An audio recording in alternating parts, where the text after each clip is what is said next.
Good day, here are the top stories of the Manila Times for Thursday, November 25, 2021.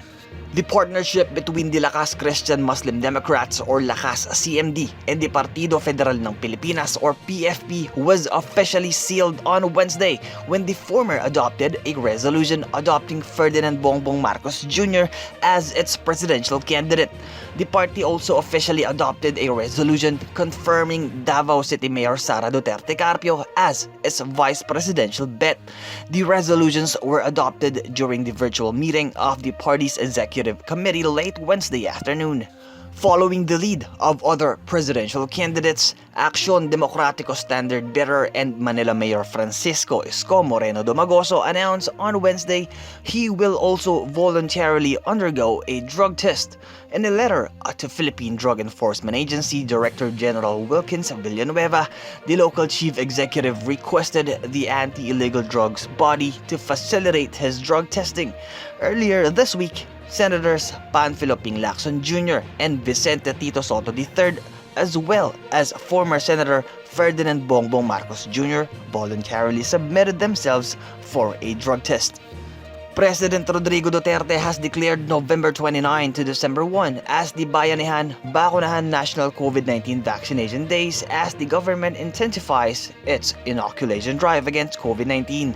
Duterte signed a Proclamation 1253 on Thursday, November 24, mandating the conduct of a 3-day national vaccination drive headed by the Departments of Health and Department of Interior and Local Government. The Bayanihan Bakunahan program aims to vaccinate 15 million Filipinos across 16 regions outside Metro Manila. At present, 32.9 million Filipinos are fully vaccinated against COVID-19. The Supreme Court on Wednesday ruled that President Rodrigo Duterte has the discretion to address maritime disputes, including those involving the West Philippine Sea or WPS, as it dismissed a mandamus petition filed by lawyer Romeo Esmero. The tribunal said that it cannot constrain the president to act in a particular manner in defending Philippine territory. All justices agreed in the ruling penned by Associate Justice Rodil Salameda. In his petition for mandamus, Esmero said that filing of diplomatic protests against China cannot be considered a defense. The Manila Times will host a virtual forum today, November 25, titled MSMEs Rising Enterprises Raising the Economy. The online forum aimed to get insights from among the best and brightest young entrepreneurial minds in the pandemic era. Trade and Industry Secretary Ramon Lopez will be the keynote speaker at the forum. Other speakers are GCAS Chief Commercial Officer Frederick Levy, JNT Express Philippines Vice President Zochi, and Multisys Technologies Corporation CEO and founder David Almirol.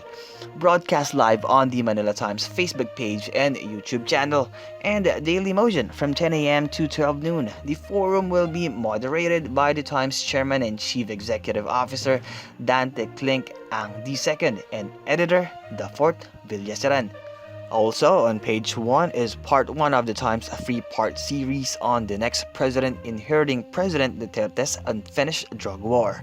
The country's balance of payments or BOP surplus reached a 6-month high of $1.14 billion in October, according to the Bangko Sentral ng Pilipinas or BSP data.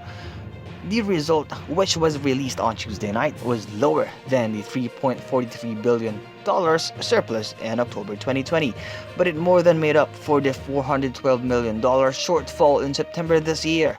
It was also the biggest surplus since April of this year, when the payment position was $2.61 billion in the surplus.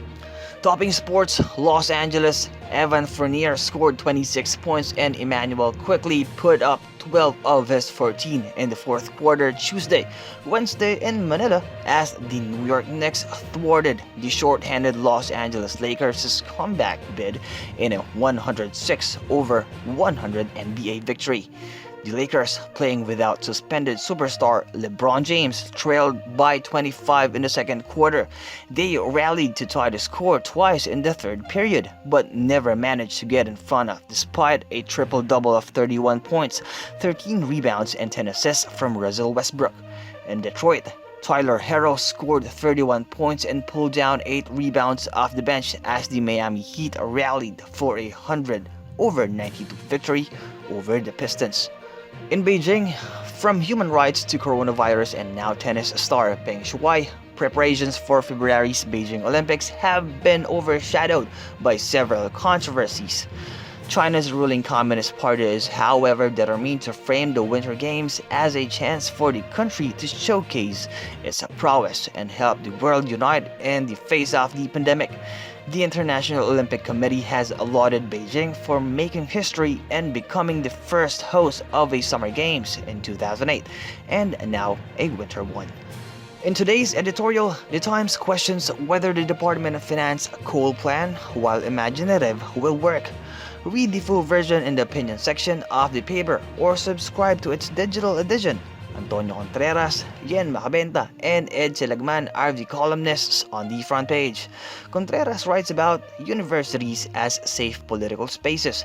Macabenta proposes that instead of testing for drugs or IQ, rate leadership intelligence or strategic humility. Lagman says that the formidable tandem of BBM and Sara is bound to flounder. Also on page 1 is Bienvenido Gonzalez, who writes about convicting the corrupt.